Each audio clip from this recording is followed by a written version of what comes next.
हाँ तो भाई लोग ढेर दिन के बाद सुने में आयल बा कि गोलू राजा और अनुपमा यादव के स्टेज शो हो रहल बा आ देखे के भी मिलल बा। तो नमस्ते प्रणाम, रो लोग के हमारे चैनल पर स्वागत बा। अगर रो लोग हमारे चैनल पर नए बने तो चैनल के सब्सक्राइब कर दे, हम लोग वीडियो के लाइक कर दे ताकि हमनी के मोटिवेशन बनत रही और हमनी के ऐसा ऐसा वीडियो तक भेजत रही। तो बात कर लो जो अनुपमा यादव और गोलू राजा। जी हाँ दोस्तों, गोलू राजा ये लोग तो ढेर दिन के बाद मुलाकात भल बा। स्टेज पर एकदम तहलका मचा दिले बाटे लोग। कहता लोग कि हमरा के भुला गइल तो हमरा के भुला गइल।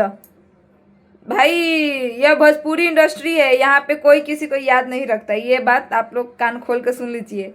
चलिए पहले हम नहीं जाए इन लोग के ना ढेर दिन में भेटैलो बने। हाँ जी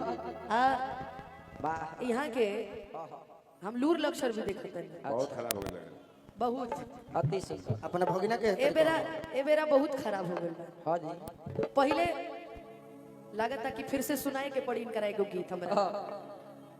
कौना बात पर लूर लक्षण के बताओ तनी। वाह कि कोनो दिनवा शिकार हो जब शिकार करबू तो लूर कि लक्षण और कोनो खराब कर दे। दिनवा शिकार हो जाइबा कि कोनो दिनवा शिकार हो जाइबा। दूरे दूरे रहो, बहुत एने ओने रहत नहीं कि लागे रहबा अच्छा हमार हो जाइबा। लगे रहो यही से कहने कायरी सु लगे भैया रह तारू के हम लगे रहे। हम तो लगे अइले रहे, बाकी रहुआ जौन तरीका रहे उ ठीक ना लगे। कौन हमार तरीका खराब हो गेले है सिखौले होई। ऊ का हमरा के सिखाई, ओकरा के सिखावले हमें जबानी का। कान भरे लाई। अरे तो चोनू शर्मा के खा अब कौन शर्मा के खाई कोई ठीक बा ना ना चला जाई बहुत दो। उ सब छोड़ा कोनो शिकायत होइसन बात नहीं। हम तनी मनी दिसे तहरा जोरे जब धनंजय बाबू गा के बैठले। हां हाँ हाँ हमार मन के बात जानो। कभी भी आदमी के मन के बात जाने के चाहिए। बिल्कुल आपके मन की बात बताइए, फिर हम अपने मन की बात बताते हैं। हम सोचे कि जो हम नए नए गीतों का प्रयोग करना चाहते हैं और आपके साथ गाएंगे। हाँ जी ना भैया लाइट मत बंद करिए, अपने तारा फायदा खातिर लाइट बंद हो जाए ना हो। हाँ लाइट बंद मत करिए भाई, अपन मान लो पैसा लेवे के भाई इनको और बात मार दो। लाइट ना बने इनका विदाई कैसे मिली। मारा आँखिए पर खाली बार मत मारी मत बुताई। चापुर गुलगुल कहाँ रही हम काये गांधी हम सोचे कि जो नए